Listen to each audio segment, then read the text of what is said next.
ஸ்ட்ரெஸ்ஸாக இருக்குது அப்படின்னு சொல்லிட்டு நிறைய பேர் தூங்க மாட்டேங்கிறாங்க. சரியா? ஒன்று புரிஞ்சுக்கோங்க. இன்ஃபேக்ட் ஸ்ட்ரெஸ் நீங்கள் அதிகம் இருக்கும்போது உடம்பு தூக்கத்தை கேட்கும். பட் நம்ம சிந்தனைகளால் நம்ம அதை தூங்க விடுறதில்லை உடம்பு. இது வந்து ஒரு பெரிய பக்க விளைவை ஏற்படுத்தும். There is a negative effect to this. நான் தெளிவாக சொல்கிறேன், புரிஞ்சுக்கோங்க. முதல்ல நல்லா தூங்கி பழகுங்க. ஸ்ட்ரெஸ்ஸுன்றத காரணத்தை யூஸ் பண்ணி தூக்கத்தை நம்ம குறைச்சிக்கூடாது.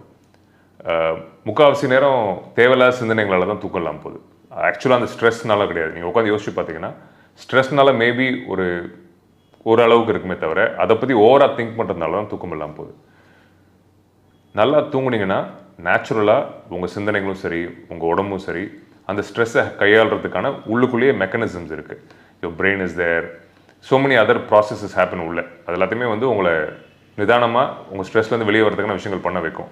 பட் நம்ம என்ன பண்ணுறோன்னா ஆல்ரெடி ஸ்ட்ரெஸ்ஸு அதோடு சேர்ந்து தூங்காமல் இருக்கிறதுனால பல விஷயங்கள், கெமிக்கல் ரியாக்ஷன், உடம்புக்குள்ளே இயல்பாக நேச்சுரலாக நடக்கக்கூடிய கெமிக்கல் ரியாக்ஷன் கூட நம்ம பாதிக்க வைக்கிறோம்.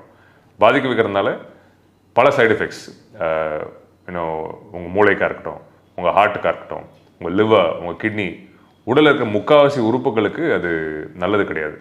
அது மட்டும் இல்லாமல் ரொம்ப முக்கியமான ஒரு விஷயம், உடல் பருமன் அண்ட் டயபெட்டிஸ், நீரிழிவு நோய் சொல்கிறாங்க இல்லையா. இந்த ஸ்ட்ரெஸ்னால் என்ன ஆகுதுன்னா, தூக்கம் இல்லாமல் நிறைய பேர் பண்ணுற ஒரு விஷயம் செல்ஃபோனில் ஸ்க்ரால் பண்ணுறது.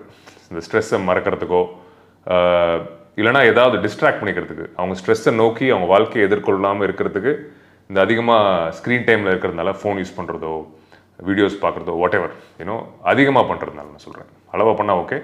அதிகமாக பண்ணுறதுனால உங்கள் மூளையும் உங்கள் இந்த இன்சுலின் சுரபின்னு சொல்கிறோம், that is very important. Insulin sensitivity அது வந்து உடம்புல குறைய ஆரம்பிக்குது.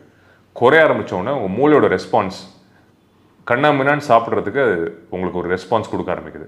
அதனால தான் முக்கால்வாசி நேரம் ஸ்ட்ரெஸ் ஈட்டிங்கும் ஒரு பழக்கமாகுது. முக்கியமாக சத்தில்லாத உணவுகளுக்கு வந்து நார்மலாக சத்துள்ள உணவுகள் எடுத்தால் தான் உங்கள் பிரெயின் சிக்னல் ஒர்க் ஆகணும்.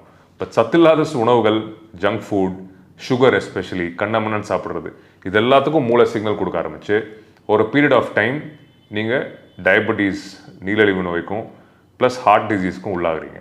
ஸோ தயவுசெய்து இந்த பதிவை பார்த்துட்டு ஸ்ட்ரெஸ்ஸுன்ற பேரில் தூங்காமல் இருக்காதீங்க. ஸ்ட்ரெஸ் இருந்தால் அது பக்கம் ஒரு பக்கம் அதை வச்சுட்டு உங்கள் உடம்பை பார்த்துக்கோங்க, உங்கள் மனசை பார்த்துக்கோங்க, நல்லா படுத்துங்க. ஸ்ட்ரெஸ்ஸுக்கும் தூக்கத்தையும் நீங்கள் இன்டர் கனெக்ட் பண்ணாதீங்க தயவுசெய்து. என்னோட ஒரு சின்ன ரிக்வெஸ்ட்.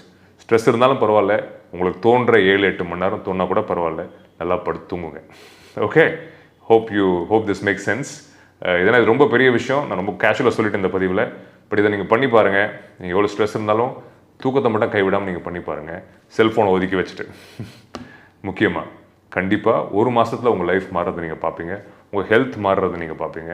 நீங்கள் ஸ்ட்ரெஸ்ஸை கையாளுற விதமே நீங்கள் வித்தியாசமாக இருக்கும். இன்னும் நிதானமாக உங்கள் உடம்பே உங்களுக்கு ஒத்துழைக்கும், உங்கள் சிந்தனைகள் உங்களுக்கு ஒத்துழைக்கும்.